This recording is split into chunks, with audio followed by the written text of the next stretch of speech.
મામલો છે, કઈ રીતની ધરપકડ? એસઓજીને એક બાતમી મળી હતી કે એક વ્યક્તિ જે છે એ નકલી જે ચલણી નોટો છે એ વરાછા, કાપોદ્રા, સરથાણા આ બધા એરિયામાં છૂટક રીતે વેચે છે. તો એ રીતે એસઓજી એની તપાસમાં હતી. તો ગઈકાલે જ એસઓજીને તપાસ દરમિયાનમાં જે મિની રોડ વરાછાની અંદર બેગમાંથી એક વ્યક્તિ જે છે જેનું નામ છે પરેશ હળિયા, જેને 5 લાખના 500ના દરની નોટના મુદ્દામાલ સાથે ઝડપી પાડેલ છે. સાહેબ, કઈ રીતે સર્ચ ઓપરેશન કરાયું અને આગળ કઈ રીતે તપાસ?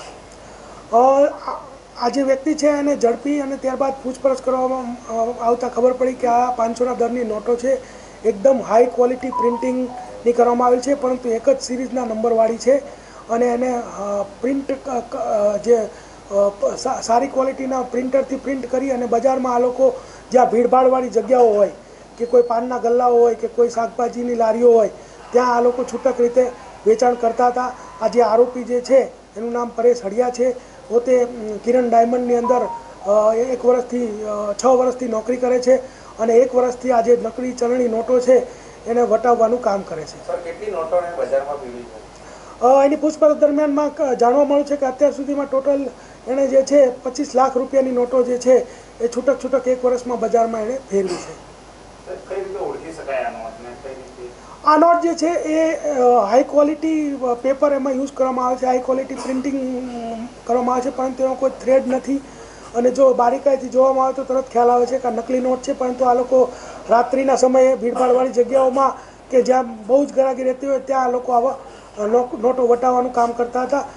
તેમજ એની પૂછપરછ દરમિયાનમાં એ પણ જાણવા મળ્યું છે કે આ જે નોટો છે એ રાજુ કનુભાઈ વાઘમસિંહ સાવરકુંડલાનો જે વ્યક્તિ છે તેની પાસેથી આ લઈ આવતો હતો અને બંને ભાગમાં આ ધંધો કરતા હતા. અને જે રાજુ છે એ વોન્ટેડ છે અને એના પકડાયા પછી એ કઈ રીતે ક્યાંથી લાવતો હતો અથવા તો પોતે પ્રિન્ટ કરતો હતો તે ખ્યાલ આવશે. અને આ લોકોનો બંનેની ભાગીદારી હતી. એમાં નોટો જે વટાવે એમાં 75% ભાગ રાજુ વાઘમસિંહનો તથા 25% જે આ પરેશ હળિયા છે એનો પાર્ટનરશિપ રહેતી હતી. સાહેબ, જે આરોપી છે એ કોણ છે, કયા વ્યવસાય સાથે સંકળાયેલો છે, કઈ રીતનું કારણ રહ્યું? આરોપી છે રત્ન કલાકાર છે અને કિરણ ડાયમંડમાં કામ કરતો હતો અને 1 વર્ષથી આ ચલણી નોટો વટાવવાનું કામ કરતો હતો. આગળની કયા પ્રકારની કામગીરી હાથ ધરવામાં? આગળ જે રાજુ કનુભાઈ વાઘમસિંહ સાવરકુંડલાનો રહેવાસી છે એને ધરપકડ કરવામાં આવશે અને ત્યારબાદ એ પોતે ત્યાં સેટઅપ કે એવું લગાવીને નોટો બનાવતો હતો કે પછી એ પણ બીજા કોઈ વ્યક્તિ પાસેથી લાવતો હતો, એ રીતે આખી કાર્યવાહી કરવામાં આવશે.